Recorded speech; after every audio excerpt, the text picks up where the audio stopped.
This loco is such a joy. I've got the burner already turned up. I've got a slightly bigger jet in the burner. I've got a warm water bath for the gas tank, so you've got some good pressure in. Even blew this gas line apart.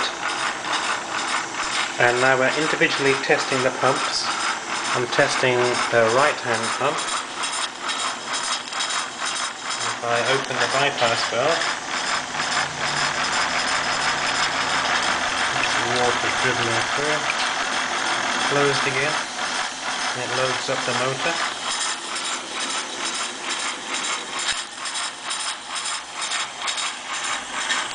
This loco is partially painted.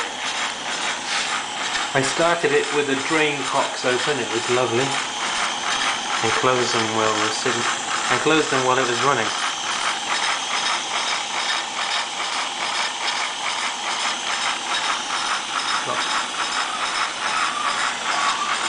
Got a bit of water in the boiler now. Sight glass is right up. Yep. Whistle sounds great.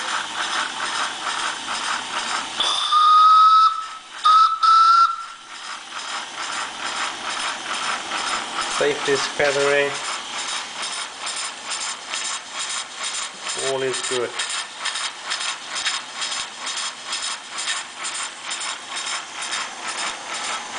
Running on the rolling road finally. All the steam leaks seem to be sealed.